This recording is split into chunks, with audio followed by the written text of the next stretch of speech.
Book of Romans chapter 3. So, what advantage does the Jew have, or what is the benefit of circumcision? Much in every way. First and foremost, the Jews were entrusted with the very words of God. What if some were unfaithful? Does their unfaithfulness nullify God's faithfulness? Certainly not. Let God be true, and every human being a liar, as it is written, so that you may be proved right when you speak and prevail when you judge.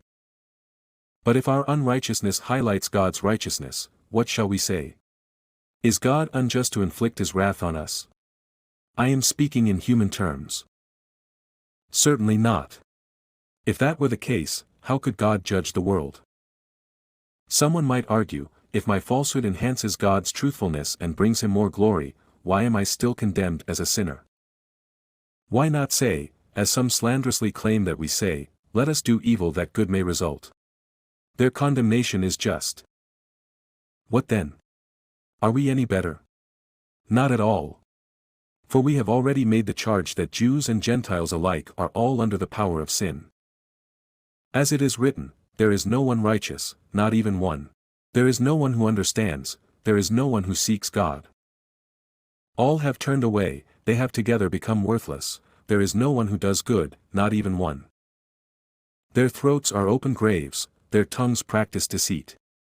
The poison of vipers is on their lips. Their mouths are full of cursing and bitterness. Their feet are swift to shed blood. Ruin and misery mark their ways. And the way of peace they do not know. There is no fear of God before their eyes.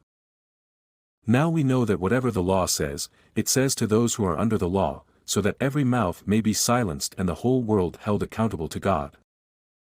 Therefore no one will be declared righteous in God's sight by the works of the law, rather, through the law we become conscious of our sin. But now apart from the law the righteousness of God has been made known, to which the law and the prophets testify.